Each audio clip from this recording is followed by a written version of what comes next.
ನಮಸ್ಕಾರ ಸ್ನೇಹಿತರೆ, ಬಹುದಿನಗಳಿಂದ ನೀವು ಕಾಯ್ತಿದ್ದಂತಹ KPSC ಪರೀಕ್ಷೆ ಗೆಜೆಟೆಡ್ ಪ್ರೊಬೇಷನರ್ 2026 ಸೊ ಅಧಿಸೂಚನೆ ಪ್ರಕಟವಾಗಿದೆ.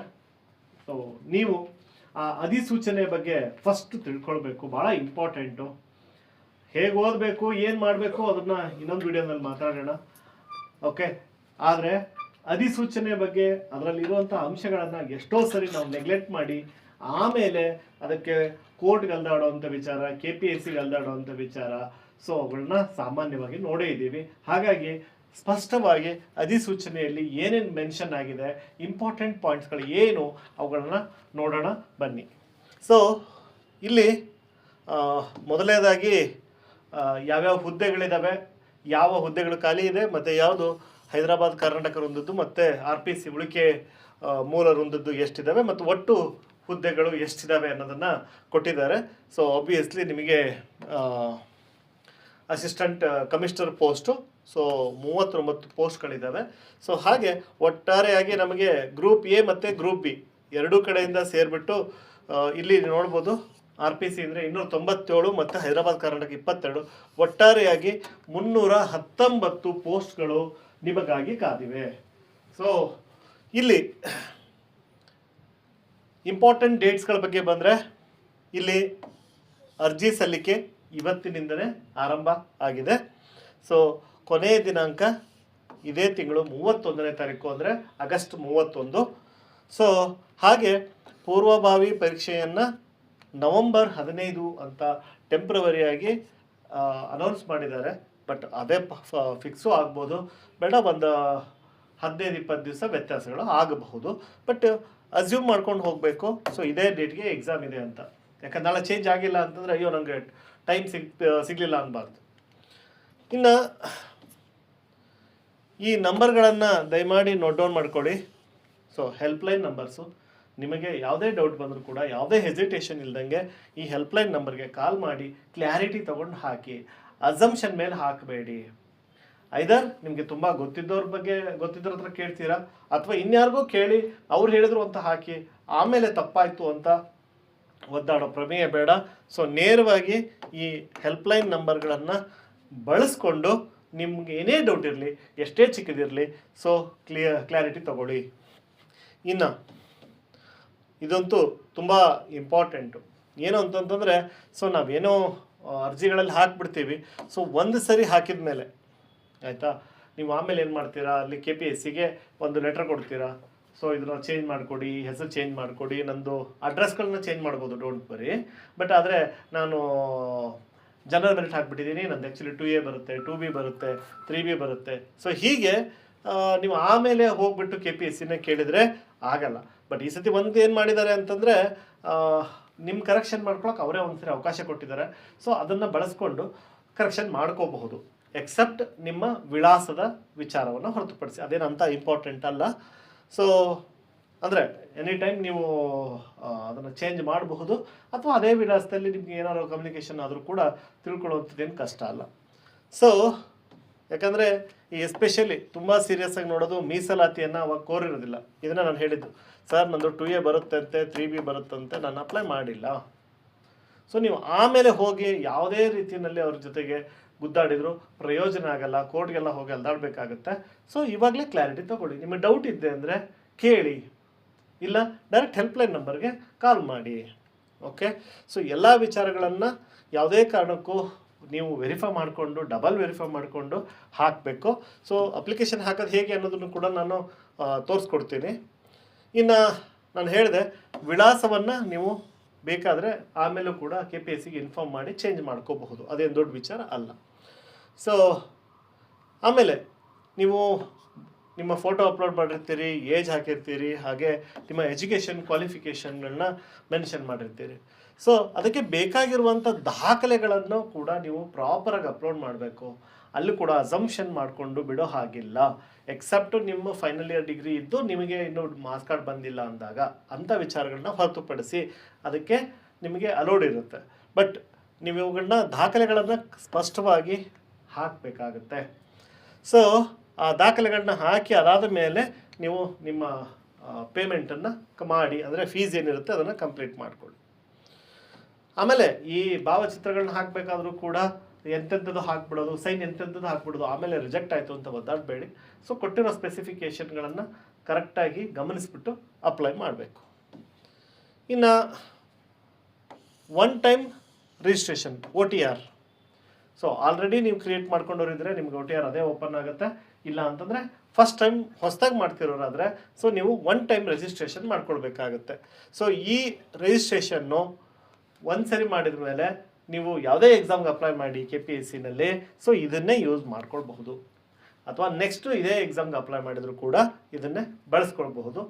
ಸೊ ಈ ಒನ್ ಟೈಮ್ ರಿಜಿಸ್ಟ್ರೇಷನ್ ಮಾಡ್ಕೊಂಡ್ಮೇಲೆ ಇಲ್ಲಿ ಕೊಟ್ಟಿದ್ದಾರೆ ನೋಡಿ, ಮುಂದಿನ ಎಲ್ಲ ಅಧಿಸೂಚನೆಗಳಿಗೂ ಪರಿಗಣಿಸಲಾಗುವುದರಿಂದ ಅಭ್ಯರ್ಥಿಗಳು ಪ್ರೊಫೈಲ್ ಕ್ರಿಯೇಷನ್ ಸೃಷ್ಟಿಸುವ ಹಂತದಲ್ಲಿ ಅತಿ ಜಾಗರೂಕತೆಯಿಂದ ಮಾಹಿತಿಗಳನ್ನು ಭರ್ತಿ ಮಾಡಬೇಕು. ಕರೆಕ್ಟು. ಯಾಕಂದರೆ ಸೊ ನೀವು ಎಷ್ಟೇ ಟೈಮ್ ಅಪ್ಲೈ ಮಾಡಿದರೂ ಕೂಡ ನಿಮ್ಮ ಡೀಟೇಲ್ಸ್ ಚೇಂಜ್ ಆಗೋದಿಲ್ಲ. ಸೊ ಆಗಬಾರ್ದು ಎಕ್ಸೆಪ್ಟ್ ನಿಮ್ಮ ಅಡ್ರೆಸ್ಸು. ಹಾಗಾಗಿ ಪ್ರಾಪರಾಗಿ ಒನ್ ಟೈಮ್ ರಿಜಿಸ್ಟ್ರೇಷನ್ನ ನೀವು ಮಾಡ್ಕೊಳ್ಬೇಕು. ಸೊ ಎಲ್ಲಿ ಮಾಡ್ಕೊಳ್ಬೇಕು? ಸೊ ಇಲ್ಲಿ ವೆಬ್ಸೈಟ್ ಇದೆ, kpsconline.karnataka.gov.in. ಓಕೆ. ಸೊ ಇನ್ನು ಈ ರಿಜಿಸ್ಟ್ರೇಷನ್ ಮಾಡಿಕೊಂಡಾಗ ದಯಮಾಡಿ ನಿಮ್ಮ ಯೂಸರ್ ಐಡಿಗಳು ಮತ್ತು ಪಾಸ್ವರ್ಡ್ಗಳನ್ನು ಸೇಫಾಗಿ ಇಟ್ಕೊಳ್ಳಿ. ಎಷ್ಟೋ ಸರಿ ವಾಪಸ್ ನಿಮಗೆ KPSC ಕಾಲ್ ಮಾಡ್ತೀರಾ, ಅವರು ರೀಸೆಟ್ ಮಾಡಿಕೊಡೋದಾಗಲಿ ಅಥವಾ ಪಾಸ್ವರ್ಡ್ಗಳನ್ನ ಕೊಡೋದಾಗಲಿ ಮಾಡೋದಿಲ್ಲ. ಸೊ ಹಾಗಾಗಿ ನಿಮ್ಮ ಯೂಸರ್ ಐಡಿ ಪಾಸ್ವರ್ಡ್ಗಳನ್ನು, ಹಾಗೆ ಈ ಎನ್ರೋಲ್ಮೆಂಟ್ ನಂಬರ್ ಏನು ಬಂದಿರುತ್ತೆ ಒನ್ ಟೈಮ್ ನೀವು ಮಾಡ್ಕೊಂಡ್ಮೇಲೆ ಅದನ್ನು ನೀವು ನೆನ್ಪಿಟ್ಕೊಳ್ಬೇಕಾಗತ್ತೆ. ಕೆಲವು ಸರಿ ಚಿಕ್ಕದು ಅನ್ನಿಸ್ಬೋದು, 2-3 ವರ್ಷ ಹಿಂದೆ ಅಪ್ಲೈ ಮಾಡಿದ್ರೆ ಯಾವ ಮೊಬೈಲ್ ನಂಬರ್ ಹಾಕಿದ್ದೆ ಅನ್ನೋದು ಕೂಡ ಮರ್ತ್ಬಿಟ್ಟಿರ್ತಾರೆ. ಸೊ ಹಂಗಾಗ್ದಂಗೆ ನೋಡ್ಕೊಳ್ಳಿ. ಅದೇ ರೀತಿ ಯಾವ ಇಮೇಲ್ ID, ಸೊ ಇವುಗಳನ್ನೇ ಒಂದು ಎಕ್ಸಾಮ್ಗೋಸ್ಕರ ಅಂತಲೇ ಒಂದು ಸಪ್ರೇಟ್ ಏನೋ ಮೊಬೈಲ್ ನಂಬರ್ ಆಬ್ವಿಯಸ್ಲಿ ಇಟ್ಕೊಂಡಿರೋದನ್ನ ಕಂಟಿನ್ಯೂ ಮಾಡಿ, ಮತ್ತು ಇಮೇಲ್ ID ನ ಸಪ್ರೇಟಾಗಿ ಕ್ರಿಯೇಟ್ ಮಾಡ್ಕೊಳ್ಳೋದು ಉತ್ತಮ. ಓಕೆ. ಸೊ ಇನ್ನು ಈ ಕೆಲವರು ಕನ್ಫ್ಯೂಷನ್ ಇರುತ್ತೆ, ನನ್ನ ಹೆಸರನ್ನು ಎಂಟ್ರಿ ಮಾಡಬೇಕಾದ್ರೆ ಹೊಸದಾಗಿ SLC ಅಂದರೆ 2002 ನಂತರ ಮಾಡ್ಕೊಂಡಿರೋರು ಏನಂದರೆ ಆಟೋಮೆಟಿಕ್ಕಾಗಿ ಅದು ಫೆಚ್ ಮಾಡುತ್ತೆ. ಬಟ್ ಅದಕ್ಕಿಂತ ಮುಂಚೆ ಯಾರು SSLCಯನ್ನು ಮುಂಚೆ 2002ಕ್ಕಿಂತ ಮುಂಚೆ ಮಾಡಿರ್ತೀರ ಅವರು ಮ್ಯಾನ್ಯುವಲ್ ಎಂಟ್ರಿ ಮಾಡಬೇಕಾಗಿರುತ್ತೆ. 2000 ಮುಂಚೆ ಇರೋದು ಅದೇ ಫೆಚ್ ಮಾಡಿಕೊಡುತ್ತೆ. ಸೊ ಇದು ನಿಮ್ಮ ಗಮನದಲ್ಲಿರಲಿ ಅಷ್ಟೇ. ನೀವು ಎಂಟ್ರಿ ಮಾಡಬೇಕಾದ್ರೆ ಹುಷಾರಾಗಿ ಮಾಡಿ. ಸೊ ಅದೇ ರೀತಿ CBSE ವಿಚಾರದಲ್ಲೂ ಅಷ್ಟೇ 2003ರಿಂದ ಹಿಂದೆ ಮತ್ತು ನಂತರ ಮ್ಯಾನ್ಯುವಲ್ ಎಂಟ್ರಿ ಮಾಡಬೇಕಾದ್ರೆ ತಪ್ಪಾಯಿತು ಅಂತಂದರೆ ನಾಳೆ ನೀವೇ ಫೈಟ್ ಮಾಡಬೇಕಾಗುತ್ತೆ. ಆಟೋಮೆಟಿಕ್ ಫೆಚ್ ಆದಾಗ ಅದೇನು ತೊಂದರೆ ಆಗೋದಿಲ್ಲ. ಸೊ ಇನ್ನು ಕೆಲವೊಂದು ಸಾರಿ ಆಗುತ್ತೆ, ಕೆಲವೊಂದು ಸಾರಿ ಏನು ಅಂತಂತಂದರೆ ನೀವು ಆ ಇಯರ್ ನಂತರ ಮಾಡಿದರೂ ಕೂಡ ಡಾಟಾ ಫೆಚ್ ಆಗದೆ ಇರೋದು. ಸೊ ಮ್ಯಾನ್ಯುವಲ್ ಎಂಟ್ರಿ ಮಾಡಿ, ಏನೂ ತಪ್ಪಾಗೋದಿಲ್ಲ, ಬಟ್ ಕರೆಕ್ಟಾಗಿ ಎಂಟ್ರಿ ಮಾಡಬೇಕು. ಅದಿಷ್ಟೇ ನಿಮ್ಮ ಗಮನದಲ್ಲಿರಲಿ.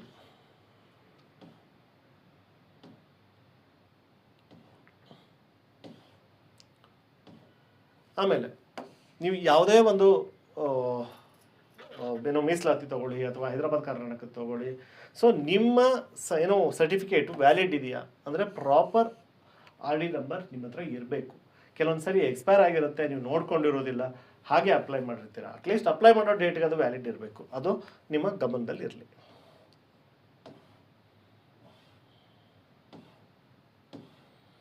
ಇನ್ನು ಇದನ್ನೆಲ್ಲ ನಾನು ನಿಮಗೆ ನೇರವಾಗಿ ಅಪ್ಲೈ ಮಾಡೇ ತೋರಿಸ್ತೀನಿ. ಹೆಂಗೆ ಅಪ್ಲೈ ಮಾಡಬೇಕು, ಅಲ್ಲಿ ಏನೇನಿದೆ, ಯಾವ ರೀತಿ ಪೇಮೆಂಟ್ ಮಾಡಬೇಕು, ಫೋಟೋ ಹೆಂಗೆ ಅಪ್ಲೈ ಮಾಡಬೇಕು, ಒಂದು ಸ್ಯಾಂಪಲನ್ನು ನಾನು ನಿಮಗೆ ಮಾಡಿ ತೋರಿಸ್ತೀನಿ. ಸೊ ಇದೆಲ್ಲ ಪ್ರೋಸೆಸ್. ಫಸ್ಟ್ ಪ್ರೋಸೆಸ್ ಏನು, ಅದಾದ ಮೇಲೆ ನೆಕ್ಸ್ಟ್ ಯಾವ ರೀತಿ ನೀವು ಯಾವ ಪೋಸ್ಟ್ಗೆ ಅಪ್ಲೈ ಮಾಡ್ತಾಯಿದ್ದೀರಿ, ಯಾವ ಅಮೌಂಟ್ ಪೇ ಮಾಡೋದಿರ್ಬೋದು. ಸೊ ಇವೆಲ್ಲವನ್ನು ನಾನು ನಿಮಗೆ ನೇರವಾಗಿ ಮಾಡಿ ತೋರಿಸ್ತೀನಿ.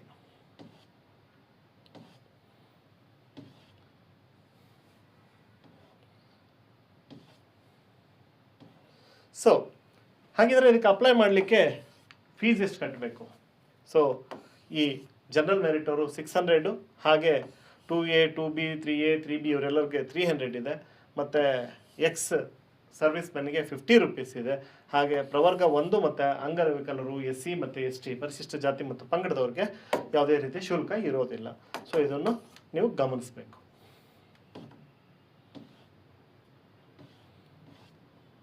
ಇನ್ನು ಎಲಿಜಿಬಿಲಿಟಿ ವಿಚಾರಗಳನ್ನು ತುಂಬ ಸಿಂಪಲ್ ಇರುವಂಥದ್ದು, ನಿಮಗೆಲ್ಲ ಗೊತ್ತಿರುತ್ತೆ. ಸೊ ಏನು ಆಬ್ವಿಯಸ್ಲಿ ಇಂಡಿಯನ್ ಸಿಟಿಸನ್ ಆಗಿರಬೇಕು. ಸೊ ಕೆಲವೊಂದಿಷ್ಟು ಇದ್ದಾವೆ, ಅಂದರೆ ಯಾವ ರೀತಿಯಲ್ಲಿ ಅವರು ಮೆಂಟಲಿ ಸ್ಟೇಬಲ್ ಇರಬೇಕು, ಮತ್ತು ಮ್ಯಾರೇಜ್ ರಿಲೇಟೆಡ್ ಇಶ್ಯೂಸು. ಸೊ ಇದ್ಯಾವುದಾದ್ರೂ ನಿಮಗೆ, ಆಮೇಲೆ ಯಾವುದಾದ್ರು ಪನಿಷ್ಮೆಂಟ್ ಆಗಿದೆಯಾ ಅವ್ರಿಗೆ, ಗೌರ್ಮೆಂಟ್ ಸರ್ವಿಸಲ್ಲಿ ಇದ್ದವರು, ಅಥವಾ ಅವರು ಡಿಸ್ಮಿಸ್ ಆಗಿದ್ದಾರಾ, ಟರ್ಮಿನೇಟ್ ಆಗಿದ್ದಾರಾ. ಸೊ ಈ ಥರದ್ದೆಲ್ಲ ವಿಚಾರಗಳಿಂದ ಅಂಥದಕ್ಕೆ ಸ್ಟ್ರಿಕ್ಟ್ ನೀವು ರೂಲ್ಸ್ಗಳನ್ನ ನೋಡಿಕೊಂಡು ಅಪ್ಲೈ ಮಾಡಬೇಕಾಗುತ್ತೆ. ಇನ್ನು ನೆಕ್ಸ್ಟು ಅನದರ್ ಇಂಪಾರ್ಟೆಂಟು ಪ್ರಯತ್ನಗಳ ಬಗ್ಗೆ ಬಂದರೆ, ಓಕೆ. ಸೊ ಈ ಜನರಲ್ ಮೆರಿಟ್ ಅವ್ರಿಗೆ 5 ಬಾರಿ ನಿಮಗೆ ಅವಕಾಶ ಇರುತ್ತೆ ನಿಮ್ಮ ಎಲಿಜಿಬಿಲಿಟಿ 21 ಇಯರ್ಸಿಂದ. ಸೊ 5 ಬಾರಿ ನೀವು ಎಕ್ಸಾಮನ್ನು ತಗೊಳ್ಬಹುದು. ಅದೇ ಪ್ರವರ್ಗ 1, 2A, 2B, 3A, 3B ಇವ್ರಿಗೆಲ್ಲರಿಗೂ ಕೂಡ 7 ಟೈಮ್ಸ್ 7 ಬಾರಿ ನೀವು ಎಕ್ಸಾಮ್ನ ತಗೊಳ್ಬಹುದು. ಮತ್ತು SC ST ಪರಿಶಿಷ್ಟ ಜಾತಿ ಮತ್ತು ಪಂಗಡದವ್ರಿಗೆ ಯಾವುದೇ ಮಿತಿ ಇರೋದಿಲ್ಲ, ಅಟೆಂಪ್ಟ್ಸ್ ವಿಚಾರದಲ್ಲಿ ಯಾವುದೇ ಮಿತಿ ಇರೋದಿಲ್ಲ. ಓಕೆ. ಸೊ ಇನ್ನು ನೀವು ಎಕ್ಸಾಮ್ಗೆ ಅಪ್ಲೈ ಮಾಡಿದ್ದು ಹೋಗಿ ಎಕ್ಸಾಮ್ಗೆ ಬರೆದ್ರಿ ಅಂತಂದ್ರೆ ಒಂದು ಅಟೆಂಪ್ಟ್ ಕೌಂಟ್ ಅಂತ. ನಾನು ಪ್ರಿಲಿಮ್ಸ್ ಬರೆದಿದ್ದೀನಿ, ಒಂದೇ ಪೇಪರ್ ಬರೆದಿದ್ದೀನಿ, ಹಾಗಾಗಿ ನಂದು ಮತ್ತೆ ಅದು ಅಟೆಂಪ್ಟ್ ಹಾಗೆ ಉಳ್ಕೊಂಡಿದೆಯಾ, ಆ ಥರ ಅವಕಾಶ ಇಲ್ಲ. ನೀವು ಹೋಗಿ ಎಕ್ಸಾಮ್ ಬರೆದಿದ್ದೀರಾ ಅಂದ ತಕ್ಷಣ ಅಟೆಂಪ್ಟ್ ಕೌಂಟ್ ಆಗುತ್ತೆ. ಸೊ ಪೂರ್ವಭಾವಿ ಪರೀಕ್ಷೆಯ ಪ್ರತಿಯೊಂದು ಪ್ರಯತ್ನವನ್ನು ಒಂದು ಅವಕಾಶವೆಂದು ಪರಿಗಣಿಸಲಾಗುವುದು. ನೀವು ಎಕ್ಸಾಮ್ನ ಬರೆದಿಲ್ಲ ಅಂದರೆ ಕೌಂಟ್ ಆಗಲ್ಲ. ಆದರೆ ಎಕ್ಸಾಮ್ ಒಂದೇ ಪೇಪರ್ ಬರೆದು ಒಟ್ಟು ನೀವು ಪ್ರಿಲಿಮ್ಸ್ಗೆ ಅಟೆಂಡ್ ಆದ್ರಿ ಅಂದರೆ ನಿಮ್ಮೊಂದು ಅಟೆಂಪ್ಟ್ ಕೌಂಟ್ ಆಗುತ್ತೆ. ಸರಿ, ಯಾರು ಈ ಎಕ್ಸಾಮ್ನ ತಗೊಳ್ಬೋದು? ಸೊ ಎಜುಕೇಷನ್ ಕ್ವಾಲಿಫಿಕೇಷನ್ ಏನಿರಬೇಕು? ಎಜುಕೇಷನ್ ಕ್ವಾಲಿಫಿಕೇಷನ್ನು ಏನಿರಬೇಕು? ಸೊ ನಿಮಗೆ ಸಿಂಪಲಾಗಿ ಹೇಳಬೇಕು ಅಂತಂದರೆ ನಿಮಗೆ ಒಂದು ಮಿನಿಮಮ್ ಡಿಗ್ರಿ ಆಗಿರಬೇಕು. ಇದು ಎಲ್ಲರಿಗೂ ಗೊತ್ತಿರುವಂಥ ವಿಚಾರ. ಸೊ ಆ ಮಿನಿಮಮ್ ಡಿಗ್ರಿ ಅಂತ ಹೇಳಿದಾಗ ಸೊ ಯಾವ ಒಂದು ಯೂನಿವರ್ಸಿಟಿಯಿಂದ ಆಗಿರಬೇಕು, ಎಲ್ಲಿಂದ ಆಗಿರಬೇಕು, ಸೊ ಆ ವಿಚಾರದಲ್ಲಿ ನೀವು ಇದನ್ನು ಕ್ಲಾರಿಟಿ, ಅಂದರೆ ಸೊ ಅದು ರೆಕಗ್ನೈಸ್ಡ್ ಯೂನಿವರ್ಸಿಟಿಗೂ ಇತ್ತು ಅಂತಂದರೆ ನೀವು ಅಪ್ಲೈ ಮಾಡಬಹುದು. ಬಟ್ ಕೆಲವೊಬ್ರದ್ದು ಯಾವುದೋ ಒಂದು ಅನ್ನೋನ್ ಯೂನಿವರ್ಸಿಟಿಯಿಂದ ಆಗಿರುತ್ತೆ, ಆ ಥರದವರು ಸೊ ಇದನ್ನು ನೀಟಾಗಿ ನೋಡ್ಕೊಳ್ಬೇಕಾಗುತ್ತೆ. So Karnataka recruitment of gazetted professor rules ಏನು 97 ಇದೆ, ಮತ್ತು 2010 ಅಮೆಂಡ್ ಆಗಿರೋ ಪ್ರಕಾರ no candidate shall be eligible for recruitment under these rules unless he possesses bachelor degree or master degree awarded by the university established by law in India or possesses an equivalent qualification. ನೆನ್ಪಿಟ್ಕೊಳ್ಳಿ. So ಡಿಗ್ರಿನಾದರೂ ಪರವಾಗಿಲ್ಲ, master ಡಿಗ್ರಿನಾದರೂ ಪರವಾಗಿಲ್ಲ. Degree ಇಲ್ಲದೇ master degree ಮಾಡ್ಕೊಳ್ಳೋಕೆ ಅವಕಾಶ ಇರೋದ್ರಿಂದ so ನೀವು master degree ಇದ್ದರೂ ಕೂಡ ಡೈರೆಕ್ಟಾಗಿ ಅಪ್ಲೈ ಮಾಡ್ಕೊಳ್ಬಹುದು. ಓಕೆ. ಸೊ ಇದನ್ನು ಗಮನದಲ್ಲಿ ಇಟ್ಕೋಬೇಕು. ನಿಮ್ಮ ಯೂನಿವರ್ಸಿಟಿ ಯಾವುದು? ಕೆಲವೊಂದು ಸರಿ ನಿಮಗೆ ಲಾಸ್ಟ್ ಟೈಮ್ ಇಶ್ಯೂ ಆಗಿತ್ತು KSOUದಿಂದ ಎಕ್ಸಾಮ್ ತೊಗೊಂಡವ್ರಿಗೆ. ಸೊ ಹಾಗಾಗಿ ಈ ರೂಲ್ ಇಂಪಾರ್ಟೆಂಟ್ ಆಗುತ್ತೆ. ಅದರ್ವೈಸ್ ನಿಮ್ಮದು ಒಂದು ರೆಕಗ್ನೈಸ್ಡ್ ಯೂನಿವರ್ಸಿಟಿ ಇದೆ ಅಂದರೆ ತಲೆ ಕೆಡಿಸ್ಕೊಳ್ಳೋ ಅವಶ್ಯಕತೆ ಇಲ್ಲ.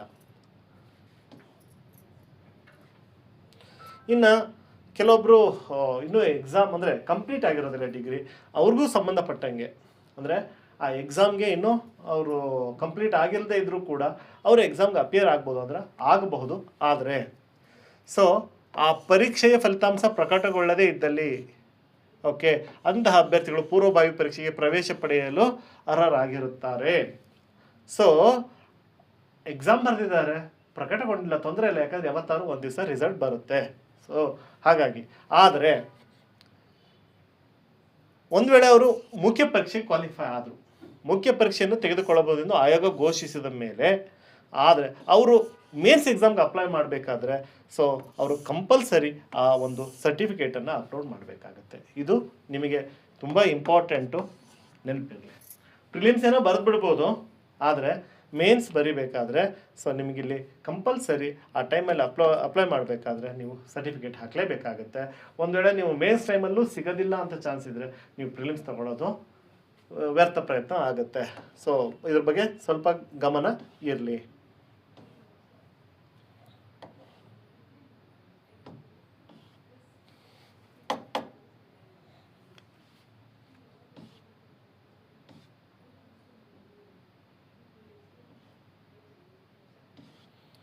ಇನ್ನು ಪರ್ಟಿಕ್ಯುಲರ್ಲಿ ಎಸ್ಪೆಷಲಿ MBBS ಮಾಡೋಂಥವ್ರಿಗೆ, ಸೊ ಅವರು ಡಿಗ್ರಿ ಕಂಪ್ಲೀಟ್ ಮಾಡಿರ್ತಾರೆ, ಬಟ್ ಅವ್ರದ್ದು ಏನು ಇಂಟರ್ನ್ಶಿಪ್ ಕಂಪ್ಲೀಟ್ ಆಗಿರೋದಿಲ್ಲ. ಸೊ ಅಂಥ ಟೈಮಲ್ಲಿ ಸರ್ ಒಂದು ಎಕ್ಸೆಪ್ಷನ್ ಸಿಗುತ್ತೆ. ಸೊ ಅದನ್ನು ನೀವು ಬಳಸ್ಕೋಬೋದು. ಸೊ ಅದಕ್ಕೆ ಬೇಕಾಗಿರುವಂತಹ ಡಾಕ್ಯುಮೆಂಟ್ನ ನೀವು ಸಬ್ಮಿಟ್ ಮಾಡಿದರೆ ನಿಮಗೆ ಅಲೋ ಮಾಡ್ತಾರೆ.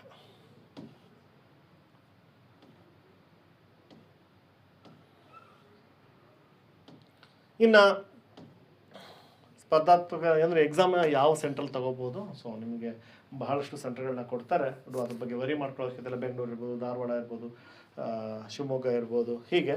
ಸೊ ಅದನ್ನು ಅವ್ರು ಡಿಸೈಡ್ ಮಾಡ್ತಾರೆ. ತುಂಬ ಇಂಪಾರ್ಟೆಂಟ್ ನೆಕ್ಸ್ಟ್ ಆಸ್ಪೆಕ್ಟ್ ಏನಪ್ಪ ಅಂತಂದರೆ ವಯೋಮಿತಿ. ಸೊ ಈ ಜನರಲ್ ಮೆರಿಟ್ ಅವರು ನಾವು ಹೇಳಿದ್ವಿ 5 ಅಟೆಂಪ್ಟನ್ನು ತಗೋಬಹುದು ಅಂತ ಅಲ್ವಾ. ಸೊ 40 ವರ್ಷದವರೆಗೂ ಕೂಡ ಅದು ಸಾಧ್ಯತೆ ಇದೆ. ಇನ್ನು 2A 2B 3A 3B ಈ ಕೆಟಗರಿಯವರು ಸೊ 43 ವರ್ಷಗಳವರೆಗೂ ಕೂಡ ಎಕ್ಸಾಮ್ನ ತಗೊಳ್ಬೋದು. ಇನ್ನು ಪರಿಶಿಷ್ಟ ಜಾತಿ ಮತ್ತು ಪಂಗಡದವ್ರಿಗೆ ಮತ್ತು ಪ್ರವರ್ಗ 1ರವ್ರಿಗೆ 45 ವರ್ಷದವರೆಗೂ ಅವಕಾಶ ಇದೆ. ನೋಡಿ, ಅಟೆಂಪ್ಟ್ಸಲ್ಲಿ ಯಾವುದೇ ಲಿಮಿಟ್ ಇಲ್ಲ, ಆದರೆ ಇಲ್ಲಿ ಏಜ್ ವಿಚಾರದಲ್ಲಿ ಲಾಕ್ ಇದೆ. ಸೊ ಇದು ತಮ್ಮ ಗಮನದಲ್ಲಿ ಇರಬೇಕು. ಇನ್ನು ಈ ಎಕ್ಸ್ ಸರ್ವಿಸ್ ಮೆನ್ನಿಗೆ ನಿಮಗೆ ಲಿಮಿಟೇಷನ್ ಅಂದರೆ ಏಜ್ ವಿಚಾರದಲ್ಲಿ ರಿಲ್ಯಾಕ್ಸೇಷನ್ ಇರುತ್ತೆ. 5 ಇಯರ್ಸ್ ರಿಲ್ಯಾಕ್ಸೇಷನ್ ಇದೆ.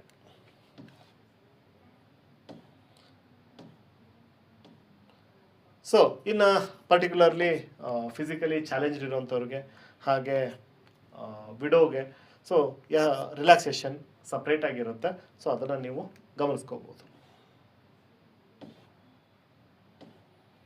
ಆಬ್ವಿಯಸ್ಲಿ ನೀವು ನಿಮ್ಮ ಏಜ್ ಕ್ಯಾಲ್ಕುಲೇಷನ್ನ ಅವರು 10th ಸರ್ಟಿಫಿಕೇಟ್ ಬೇಸ್ ಮೇಲೆ ಮಾಡ್ತಾರೆ. ನೀವು ಬೇರೆ ರೀತಿಯಾದಂತಹ ಎಕ್ಸ್ಪ್ಲನೇಷನ್ ಕೊಡೋಕೆ ಹೋದರೆ ಯಾರು ತೊಗೊಳೋದಿಲ್ಲ. ನಾನು ಒರಿಜಿನಲ್ ಡೇಟ್ ಆಫ್ ಬರ್ತ್ ಇದು, ಸೊ ನಾನು ಇದನ್ನು ಕನ್ಸಿಡರ್ ಮಾಡ್ತೀನಿ. ಸೊ ಹಾಗಿದ್ರೆ ನೀವು ಕೋರ್ಟಲ್ಲಿ ಫೈಟ್ ಮಾಡಿಕೊಂಡು ಮಾಡ್ಕೋಬಹುದು. ಸೊ ಹಾಗಾಗಿ SSLC ಮತ್ತು ಅದು ಒಂದು SSLC ಮಾಡದೇ ಇದ್ದವ್ರಿಗೆ ಅದು ಈಕ್ವಲೆಂಟ್ ಅದರಲ್ಲಿ ಏನು ಡೇಟ್ ಆಫ್ ಬರ್ತ್ ಇರುತ್ತೆ ಅದನ್ನು ತೊಗೊಳ್ತಾರೆ. ಇನ್ನು ಫಿಸಿಕಲ್ ಫಿಟ್ನೆಸ್ ಏನಿರಬೇಕು, ಎಲ್ಲ ಪೋಸ್ಟ್ಗಳಿಗಾರಲ್ಲ. ಈಗ ಉದಾಹರಣೆಗೆ ನೀವು DYSPಗಾದರೆ ಸೊ ಈ ರೀತಿಯಾದಂತಹ ಒಂದಿಷ್ಟು ನಿಬಂಧನೆಗಳಿದ್ದಾವೆ, ಅಂದರೆ ರಿಸ್ಟ್ರಿಕ್ಷನ್ಸ್ ಇದ್ದಾವೆ. ಎಷ್ಟು ಎದೆ ವಿಸ್ತೃತಿ ಇರಬೇಕು, ತೂಕ ಎಷ್ಟಿರಬೇಕು, ಎತ್ತರ ಎಷ್ಟಿರಬೇಕು ಅಂತ. ಸೊ ಅದೇ ರೀತಿ ಪ್ರಿಸನ್ಗೆ ಕಾರಾಗೃಹ ಸೇವೆಗೋಸ್ಕರ ಅದಕ್ಕೂ ಕೂಡ ಆಗುತ್ತೆ. ಅಬಕಾರಿ ಉಪ ಅಧೀಕ್ಷಕರಿಗೂ ಕೂಡ ಈ ಥರ ಇದೇ ರೂಲು, ಅಂದರೆ ಇದೇ ಥರದ ರೂಲು ಇದೆ. ಇನ್ನು ಪರೀಕ್ಷಾ ವಿಧಾನದ ಬಗ್ಗೆ ಸೊ ನಿಮಗೆಲ್ಲ ಗೊತ್ತಿದೆ. ಚಿಕ್ಕದಾಗಿ ಹೇಳಬೇಕು ಅಂತಂದರೆ ಪ್ರಿಲಿಮಿನರಿ ಎಕ್ಸಾಮಿನೇಷನ್, ಮೇನ್ಸ್ ಎಕ್ಸಾಮಿನೇಷನ್ ಮತ್ತು ಪರ್ಸನಾಲಿಟಿ ಟೆಸ್ಟ್, ಅಂದರೆ ಪೂರ್ವಭಾವಿ ಪರೀಕ್ಷೆ, ಸೊ ಮತ್ತು ಮುಖ್ಯ ಪರೀಕ್ಷೆ ಹಾಗೂ ಸಂದರ್ಶನ ಇರುತ್ತೆ. ಸೊ ಪೂರ್ವಭಾವಿ ಪರೀಕ್ಷೆಯಲ್ಲಿ 2 ಪೇಪರ್ ಇರುತ್ತೆ, 200 ಇದೆಲ್ಲ ನಿಮ್ಗೆ ಗೊತ್ತಿರೋವಂಥದ್ದು. 400 ಮಾರ್ಕ್ಸ್ಗೆ ಇರುತ್ತೆ. 2 ಸೇರಿ ನಿಮ್ಮ ಕಟ್ ಆಫ್ ಡಿಸೈಡ್ ಆಗುತ್ತೆ. ಮುಖ್ಯ ಪರೀಕ್ಷೆಯಲ್ಲಿ ಏನಪ್ಪ ಅಂದರೆ 1-2 ಕಂಪಲ್ಸರಿ ಪೇಪರ್ ಇರುತ್ತೆ. ಪಾಸಿಂಗ್ ಮಾರ್ಕಿಗೆ 150 ಮಾರ್ಕ್ಸಿಗೆ ಮಾತ್ರ ಇರುತ್ತೆ. ಆಮೇಲೆ ನಿಮಗೆ 1 essay paper, 4 general studies paper ಇರುತ್ತೆ. ಒಟ್ಟು 5 ಪೇಪರ್ ಇರುತ್ತೆ. ಸೊ 5 ಪೇಪರ್ ಅಂದರೆ 1250 ಮಾರ್ಕ್ಸ್ಗೆ ನಿಮ್ಮ ಮುಖ್ಯ ಪರೀಕ್ಷೆ ಆಗುತ್ತೆ. ಹಾಗೆ ಸಂದರ್ಶನ 25 ಮಾರ್ಕ್ಸ್ಗಳಿಗೆ ಆಗುತ್ತೆ. ಅಂದರೆ 1275 ಮಾರ್ಕ್ಸ್ಗೆ ನಿಮ್ಮ ಪರೀಕ್ಷೆ ನಡೆಯುತ್ತೆ. ಸೊ ಅದನ್ನು ಸಪ್ರೇಟ್ ವಿಡಿಯೋ ಮಾಡಿದ್ದೀವಿ ಡೀಟೇಲ್ ಆಗಿ, ಅದನ್ನು ನೀವು ನೋಡ್ಕೊಳ್ಬಹುದು. ಹಾಗೆ ಸಿಲೆಬಸ್ ಏನಿರುತ್ತೆ ಯಾರಿಗೆ ಐಡಿಯಾ ಇಲ್ಲ, ಸಿಂಪಲ್ಲಾಗಿ ಹೇಳಬೇಕು ಅಂತಂದರೆ ಈಗ ಪ್ರಿಲಿಮಿನರಿ ಎಕ್ಸಾಮಲ್ಲಿ ಏನಪ್ಪ ಅಂತಂದರೆ ನೀವು 10th ಏನು ಓದಿದ್ದೀರಾ ಅದೇ ಸಬ್ಜೆಕ್ಟ್ಗಳು. ನೀವು ಇತಿಹಾಸ ಓದಿದ್ದೀರಾ, ಭೂಗೋಳ ಓದಿದ್ದೀರಾ, ಓಕೆ, ಪರಿಸರ ಶಾಸ್ತ್ರ ಓದಿರ್ತೀರಾ, ರೈಟ್, ಅರ್ಥಶಾಸ್ತ್ರ ಓದಿರ್ತೀರಾ, ಜೊತೆಗೆ ಸ್ವಲ್ಪ ಗಣಿತ, ಮ್ಯಾಥಮೆಟಿಕ್ಸ್ ಪಾರ್ಟು, ಸ್ವಲ್ಪ ಲಾಜಿಕಲ್ ರೀಸನಿಂಗು, ಮಾನಸಿಕ ಸಾಮರ್ಥ್ಯ ಅದು ಕೂಡ ಆ್ಯಡ್ ಆಗಿರುತ್ತೆ. ಇನ್ನು ಕರೆಂಟ್ ಅಫೇರ್ಸ್ ಆ್ಯಡ್ ಆಗಿರುತ್ತೆ. ಇನ್ನು ವಿಜ್ಞಾನ ತಂತ್ರಜ್ಞಾನ ಇರುತ್ತೆ. ಸೊ ಹೀಗಾಗಿ ಇಲ್ಲಿ ಡಿವಿಷನ್ ಕೂಡ ಇದೆ.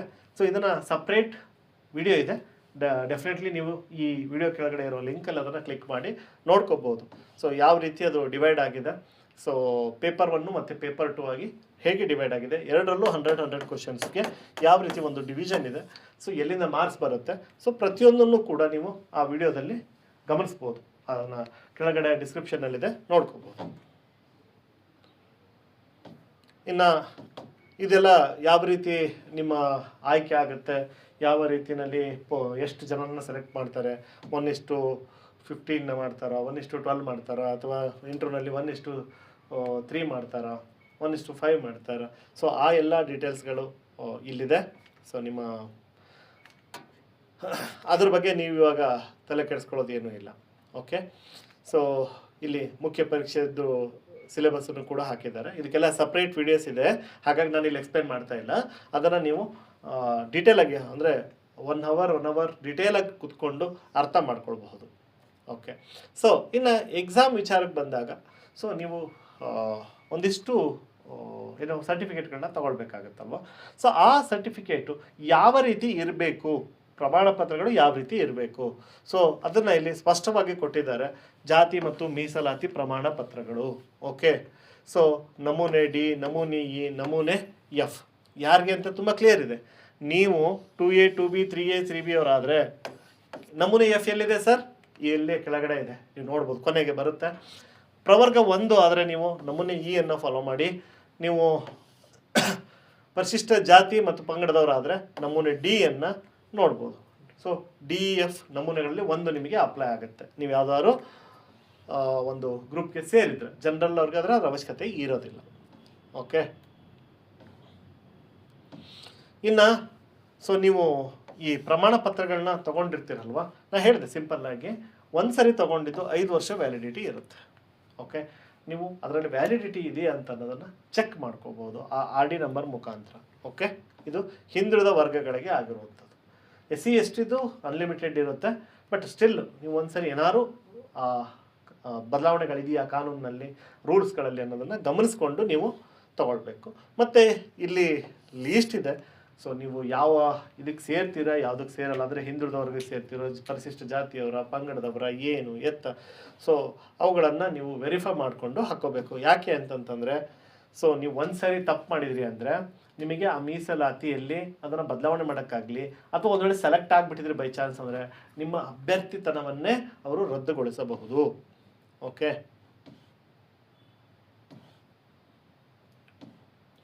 ಇನ್ನು ಒಂದು ಗಮನದಲ್ಲಿರಲಿ, ಇಲ್ಲಿ ನೀವು SC ಮತ್ತು ST ಈ ವಿಚಾರದಲ್ಲಿ ಆದಾಯ ಪ್ರಮಾಣ ಪತ್ರವನ್ನು ನೀವು ಕಡ್ಡಾಯ ತಗೊಳ್ಳೋ ಅವಶ್ಯಕತೆ ಇರೋದಿಲ್ಲ. ಬಟ್ ಅದೇ ನಿಮಗೆ ಹಿಂದುಳಿದ ವರ್ಗಗಳಿಗಾದರೆ ಸೊ ನಿಮ್ಮ ಆದಾಯ ಪ್ರಮಾಣ ಪತ್ರ ಕೂಡ ಮುಖ್ಯ ಆಗುತ್ತೆ. ಸೊ ಅದನ್ನು ಸ್ಪಷ್ಟವಾಗಿ ತಲೆಯಲ್ಲಿ ಇಟ್ಕೊಳ್ಳಿ, ಯಾಕಂದರೆ ಭಾಳಷ್ಟು ಜನಕ್ಕೆ ಈ ಕನ್ಫ್ಯೂಷನ್ ಇದೆ. ಇಲ್ಲಿದೆ ನೋಡಿ. ಸೊ ಯಾವುದೇ ಕಾರಣ ಅಭ್ಯರ್ಥಿಗಳು ಸಲ್ಲಿಸೋ ಜಾತಿ ಮತ್ತು ಆದಾಯ ಘೋಷಣಾ ಪತ್ರಗಳನ್ನು ಅಂಗೀಕರಿಸಬಾರದು ಎಂದು ಸ್ಪಷ್ಟ. ಇದು ಒಂದು ಪಾರ್ಟ್. ಇದು ಅಂದರೆ ನೀವು ಏನೋ ಸರ್ಟಿಫಿಕೇಟ್ನ ಲೇಟಾಗಿ ತಗೊಳ್ಳೋದು, ಬಟ್ ಅಪ್ಲೈ ಆಲ್ರೆಡಿ ಎಕ್ಸಾಮಿಗೆ ಮಾಡಿರೋದು. ಸೊ ಅದನ್ನು ಡೆಫಿನೆಟ್ಲಿ ಅವರು ಅಕ್ಸೆಪ್ಟ್ ಮಾಡೋದಿಲ್ಲ. ಆಮೇಲೆ ನಾನು ಇನ್ನೊಂದು ಏನು ಹೇಳಕ್ಕೆ ಹೋದೆ ಅಂತಂದರೆ, ಸೊ ಈ ಆದಾಯ ಪ್ರಮಾಣ ಪತ್ರ ಯಾರಿಗೆ ಅಪ್ಲೈ ಆಗೋದಿಲ್ಲ ಅಂತಂದರೆ ಪರಿಶಿಷ್ಟ ಜಾತಿ ಮತ್ತು ಪಂಗಡದವ್ರಿಗೆ ಅಪ್ಲೈ ಆಗೋದಿಲ್ಲ. ಆದರೆ ಉಳಿದವ್ರಿಗೆ ನಿಮ್ಮ ಆದಾಯ ಪ್ರಮಾಣ ಪತ್ರನೂ ಮುಖ್ಯ ಆಗುತ್ತೆ. ನೀವು ಹಿಂದುಳಿದ ವರ್ಗಕ್ಕೆ ಸೇರುತ್ತೀರ ಅಂದರೆ, ಬರೀ ಜಾತಿಯ ಕಾರಣದಿಂದ ಹಿಂದುಳಿದ ವರ್ಗಕ್ಕೆ ಸೇರಿರೋದಿಲ್ಲ. ಸೊ ಹಾಗಾಗಿ ನೀವು ಸರ್ಟಿಫಿಕೇಟ್ ಇದ್ದರೆ ಅಪ್ಲೋಡ್ ಮಾಡೋ ಹಾಗಿಲ್ಲ. ಇನ್ನು ಗ್ರಾಮೀಣ ಅಭ್ಯರ್ಥಿಗಳ ಮೀಸಲಾತಿ, ಸೊ ಅದಕ್ಕೂ ಕೂಡ ಫಾರ್ಮ್ಯಾಟ್ ಇದೆ. ಸೊ ಇಲ್ಲಿ ಒಂದು ಪಾರ್ಟ್ ಏನಪ್ಪ ಅಂದರೆ, ಜಾತಿ ಹಾಗೂ ಗ್ರಾಮೀಣ ಮೀಸಲಾತಿ ಕೋರುವ ಅಭ್ಯರ್ಥಿಗಳ ಜಾತಿ ಮೀಸಲಾತಿ ಪ್ರಮಾಣ ಪತ್ರ ಏನಾದರೂ ರಿಜೆಕ್ಟ್ ಆದರೆ ಆಟೋಮೆಟಿಕ್ ಆಗಿ ನಿಮ್ಮ ಗ್ರಾಮೀಣ ಮೀಸಲಾತಿ ಕೂಡ ರಿಜೆಕ್ಟ್ ಆಗುತ್ತೆ. ಯಾಕೆ ಅಂದರೆ ಈ ರೂಲ್ ಮಾಡೋದಕ್ಕೆ ಕಾರಣ ಏನಂದರೆ, ಕೆಲವೊಂದಿಷ್ಟು ಜಾತಿಗಳು ಗ್ರಾಮೀಣ ಮತ್ತು ಅರ್ಬನ್ ಎರಡರಲ್ಲೂ ಇದೆ. ಸೊ ಕೆಲವರಿಗೆ ಅದೇ ಜಾತಿಯವರು ಗ್ರಾಮೀಣ ಪ್ರದೇಶದವರು ಆದರೆ ಅವ್ರಿಗೆ ಅದು ಮೀಸಲಾತಿ ಸಿಗುತ್ತೆ, ಅದೇ ಅರ್ಬನ್ ಆದರೆ ಅವ್ರಿಗೆ ಸಿಗಲ್ಲ. ಸೊ ಈ ಕಾರಣಕ್ಕೆ ನಿಮ್ಮ ಜಾತಿ ಮೀಸಲಾತಿ ಪ್ರಮಾಣ ಪತ್ರ ಏನಾರು ಅಸಿಂಧು ಆಯಿತು ಅಂದರೆ, ರಿಜೆಕ್ಟ್ ಆಯಿತು ಅಂದರೆ, ಸೊ ನಿಮ್ಮ ಗ್ರಾಮೀಣ ಮೀಸಲಾತಿನೂ ರಿಜೆಕ್ಟ್ ಆಗುತ್ತೆ. ಇದನ್ನು ನೀವು ಗಮನದಲ್ಲಿ ಇಟ್ಕೋಬೇಕು.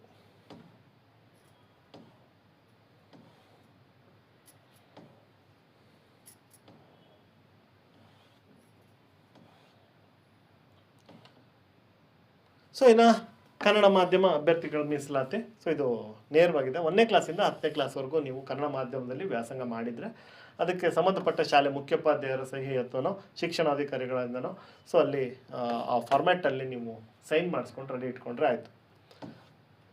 ಇನ್ನು ಮಾಜಿ ಸೈನಿಕರ ಮೀಸಲಾತಿಯಲ್ಲಿ ಬೇಕಾದಷ್ಟು ಗೊಂದಲಗಳಿದ್ದಾವೆ. ದಯಮಾಡಿ ನೀವು ಅದನ್ನು ಕ್ಲಿಯರ್ ಮಾಡಿಕೊಂಡು ನೀವು ಇದಕ್ಕೆ ಎಲಿಜಿಬಲ್ ಇದ್ದೀರಾ ಅಂತ ಗಮನದಲ್ಲಿಟ್ಕೊಂಡು ತಗೊಳ್ಬೇಕು. ಓಕೆ, ಎಲ್ಲರಿಗೂ ಕೂಡ ಈ ಫೆಸಿಲಿಟಿ ಅಂದರೆ ಮಾಜಿ ಸೈನಿಕರ ಮೀಸಲಾತಿ ದೊರಕೋದಿಲ್ಲ. ಸೊ ನಿಮಗೇನಾದರೂ ಇದ್ರ ಬಗ್ಗೆ ಡೌಟ್ ಇದ್ದರೆ definitely personally will be there to help you. So ನೀವು ಅಪ್ಲೈ ಮಾಡ್ಬೋದಾ, ಮಾಡೋ ಹಾಗಿಲ್ವಾ, ಏನು ಎತ್ತ ಅಂತ ಹೇಳ್ಬಿಟ್ಟು. ಸೊ ಇದಿಷ್ಟನ್ನು ನೀವು ಅಂದರೆ ಸಿಂಪಲ್ ಇದೆ. ಅಲ್ಲಿ ಹೆಂಗೆ ಒಂದು ಗೌರ್ಮೆಂಟ್ ಸರ್ವೆಂಟಲ್ಲಿ ರಿಜೆಕ್ಟ್ ಆಗಿರಬಾರ್ದು ಅವೆಲ್ಲ ಅದೇ ಥರ, ಬಟ್ ಇಲ್ಲ ಅದಕ್ಕಿಂತ ಸ್ವಲ್ಪ ಒಂದಿಷ್ಟು ಟ್ವಿಸ್ಟ್ಗಳಿದ್ದಾವೆ. ಸೊ ಅದನ್ನು ಗಮನದಲ್ಲಿ ಇಟ್ಕೊಂಡು ನೀವು ಅದಕ್ಕೆ ಎಲಿಜಿಬಲ್ ಇದ್ದೀರಾ ಇಲ್ವಾ, ಸೊ ನಿಮ್ಮ ರ್ಯಾಂಕ್ ಏನು, ಎಕ್ಸಿಸ್ಟಿಂಗ್ ನೀವು ಸರ್ವ್ ಮಾಡ್ತಾ ಇದ್ದರೆ ಸೊ ಅಪ್ಲೈ ಮಾಡಬಹುದಾ, ನಿಮ್ಮ ಮಿನಿಮಮ್ ಸರ್ವಿಸ್ ಇಯರ್ಸ್ ಕಂಪ್ಲೀಟ್ ಆಗಿದೆ, ಸೊ ಅದನ್ನೆಲ್ಲ ತಲೆಯಲ್ಲಿ ಇಟ್ಕೊಂಡ್ಬಿಟ್ಟು ನೀವು ಇದಕ್ಕೆ ಅಪ್ಲೈ ಮಾಡ್ಕೋಬೇಕು.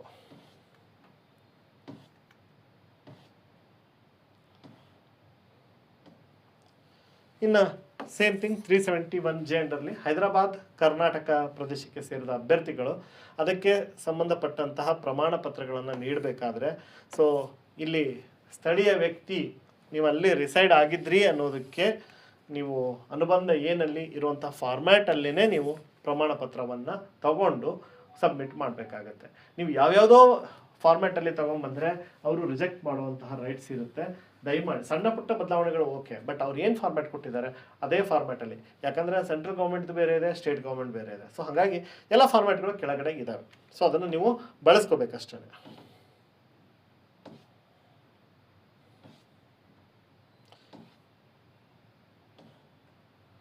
ಇನ್ನು ಸರ್ಕಾರಿ ಸೇವೆಯಲ್ಲಿರೋರಿಗೆ ಒಂದು ಬದಲಾವಣೆಯನ್ನು ಮಾಡಿದ್ದಾರೆ. ಮುಂಚೆ ಏನಪ್ಪ ಅಂತಂದರೆ ನೀವು NOC ಆ ಡೇಟ್ ತಗೊಂಡು ಇಟ್ಕೊಳ್ಳೇಬೇಕು ಅಂತಿತ್ತು. ಸೊ ಇವಾಗ ನೀವು ಏನೋ ಇನ್ಫಾರ್ಮ್ ಮಾಡಿದರೆ ಸಾಕು, ನಾವು ಎಕ್ಸಾಮ್ ತಗೊಳ್ತಾ ಇದ್ದೀವಿ ಅಂತ ಹೇಳ್ಬಿಟ್ಟು. ಸೊ ಅದನ್ನು ಇಲ್ಲಿ ಮೆನ್ಷನ್ ಮಾಡಿದರೆ ಸಾಕಾಗುತ್ತೆ.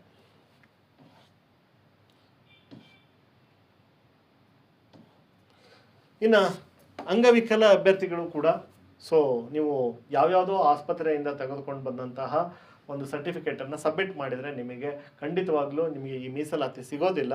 ಸೊ ಹಾಗಾಗಿ ಏನು 40% ಜಾಸ್ತಿ ಇರಬೇಕು ಅಂಗವಿಕಲತೆ, ಕಡಿಮೆ ಇದ್ದರೆ ನೀವು ಈ ಮೀಸಲಾತಿಯನ್ನು ತೆಗೆದುಕೊಳ್ಳೋಕೆ ಸಾಧ್ಯ ಇಲ್ಲ. ಸೊ ಹಾಗಾಗಿ certificate for the persons with disabilities ಆ ನಮೂನೆಯನ್ನು ಕೆಳಗಡೆ ಕೊಟ್ಟಿದ್ದಾರೆ. ಅದನ್ನು ಇಟ್ಕೊಂಡು ನೀವು ಸೊ ಯಾವ ಒಂದು ಸರ್ಕಾರಿ ಆಸ್ಪತ್ರೆಯಲ್ಲಿ ಐ ಥಿಂಕ್ ಡಿಸ್ಟ್ರಿಕ್ಟ್ ಲೆವೆಲ್ ಇದರಲ್ಲಿ ನೀವು ತೊಗೊಳ್ಬೇಕು ಅಂತ ಏನು ಹೇಳಿದ್ದಾರೆ ಅಲ್ಲಿಂದನೇ ತೊಗೊಂಡ್ರೆ ಮಾತ್ರ ಅದು ವ್ಯಾಲಿಡ್ ಆಗುತ್ತೆ, ಬೇರೆಯವರಿಂದ ತೊಗೊಂಡ್ರೆ ಆಗೋದಿಲ್ಲ.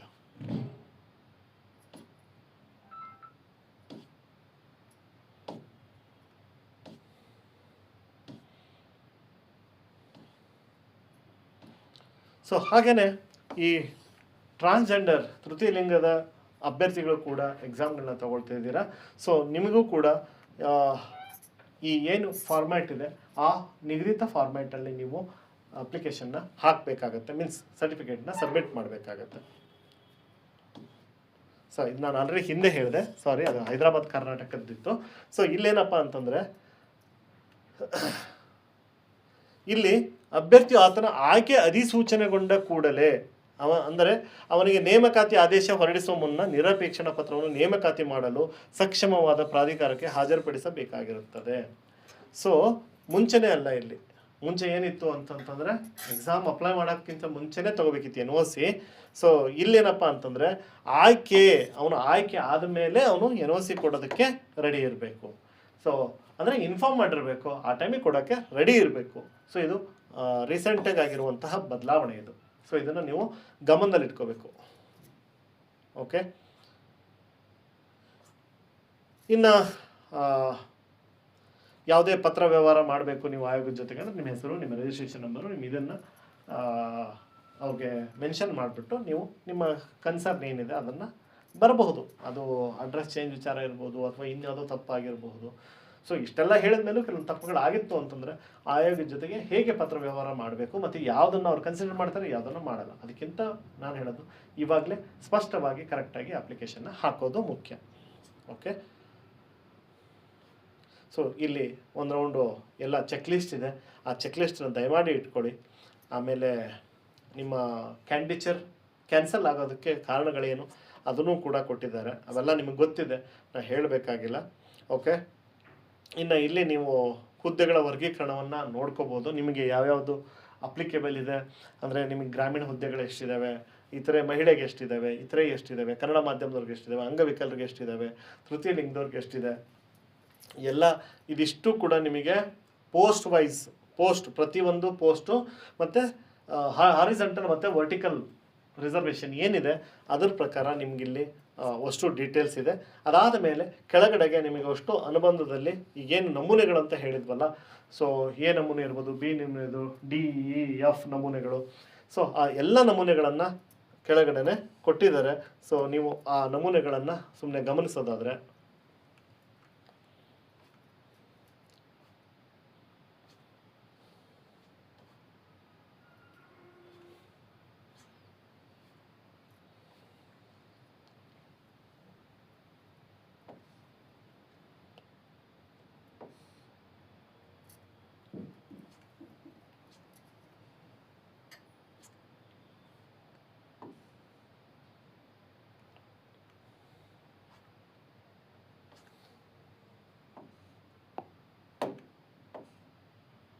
ಓಕೆ, ಮೇಲ್ಗಡೆನೆ ಹೋಯ್ತು ಅನಿಸುತ್ತೆ. ಸೊ ಓಕೆ, ಸೊ ಇನ್ನೇನಾದರೂ ನಿಮಗೆ ನಮೂನೆಗಳಲ್ಲಿದೆ, ನೀವು ಅದನ್ನು ಗಮನಿಸ್ಕೋಬಹುದು. ಅದೇ ಫಾರ್ಮ್ಯಾಟಲ್ಲಿ, ಅಂದರೆ ಸಣ್ಣ ಪುಟ್ಟ ಬದಲಾವಣೆ ಇರ್ಬೋದು, ಬಟ್ ಕನ್ಫರ್ಮ್ ಮಾಡ್ಕೊಳ್ಳಿ ಅವ್ರು ಏನು ಕೇಳಿದ್ದಾರೆ ಅದೆಲ್ಲದೂ ಅದರಲ್ಲಿ ಇದೆಯಾ ಅಂತ. ಸೊ ಆ ನಮೂನೆಗಳಲ್ಲೇ ನಿಮ್ಮ ಸರ್ಟಿಫಿಕೇಟ್ನ ತೆಗೆದುಕೊಳ್ಳಿ. ಚೆಕ್ ಲಿಸ್ಟಲ್ಲಿ ಕೊಟ್ಟಿದ್ದಾರೆ, ದಯಮಾಡಿ ಆ ಚೆಕ್ ಲೀಸ್ಟನ್ನು ನೀವು ಗಮನದಲ್ಲಿ ಇಟ್ಕೊಂಡು ಮಾಡಬೇಕು. ಹಾಗೆ ಅಪ್ಲಿಕೇಶನ್ ಹಾಕೋದು ಹೇಗೆ ಅಂತ ಹೇಳ್ಬಿಟ್ಟು ನಾನು ನೆಕ್ಸ್ಟ್ ವಿಡಿಯೋದಲ್ಲಿ ನಿಮಗೆ ತೋರಿಸ್ಕೊಡ್ತೀನಿ. ಸೊ ತಪ್ಪಿಲ್ದಂಗೆ ಅಪ್ಲಿಕೇಶನ್ ಹಾಕಿ, ಟೈಮ್ ವೇಸ್ಟ್ ಆಗುತ್ತೆ ಅಂತ ಹೇಳ್ಬಿಟ್ಟು ಅಪ್ಲಿಕೇಶನ್ನ ಬಡ ಹಾಕೋಕ್ಕೆ ಹೋಗಬೇಡಿ. ಸೊ ಅದರಲ್ಲಿ ಪ್ರತಿಯೊಂದನ್ನು ನೀವು ವೆರಿಫೈ ಮಾಡಿಕೊಂಡು ಹಾಕಿ. ಕಷ್ಟ ಏನಿಲ್ಲ, ಅರ್ಧ ಗಂಟೆ 1 ಗಂಟೆ ಎಕ್ಸ್ಟ್ರಾ ಹೋದ್ರೂ ಚಿಂತೆ ಇಲ್ಲ. ಸ್ಪಷ್ಟವಾಗಿ ಹಾಕಿ, ಕ್ಲಾರಿಟಿ ಇಲ್ಲದೇ ಹಾಕಕ್ಕೆ ಹೋಗಬೇಡಿ. ಸೊ ಏನೇ ಡೌಟ್ ಬಂದರೂ ಕೂಡ ಒನ್ಸ್ ಟ್ವೈಸ್ ಥ್ರೈಸ್ ಅದನ್ನು ಓದಿ ನೋಟಿಫಿಕೇಷನ್ನ ನೀವು ಅಪ್ಲೈ ಮಾಡಿ. ಯಾರೋ ಹೇಳಿದರು ಅಂತ ಕೇಳ್ಕೊಂಡು ಅಪ್ಲೈ ಖಂಡಿತ ಮಾಡಬೇಡಿ. ನಾನು ಎಕ್ಸ್ಪ್ಲೇನ್ ಮಾಡಿದ್ದೀನಿ ಅಂತ ಕೂಡ ನೀವು ಮಾಡಬೇಡಿ. ಅಲ್ಲಿರೋಂಥ ಪಾಯಿಂಟ್ಗಳನ್ನ ನೀವು ಮತ್ತೊಂದು ಸರಿ ರೀಕನ್ಫರ್ಮ್ ಮಾಡಿಕೊಂಡು ಎಕ್ಸಾಮ್ಗೆ ಅಪ್ಲೈ ಮಾಡಿ. All the best. Thank you.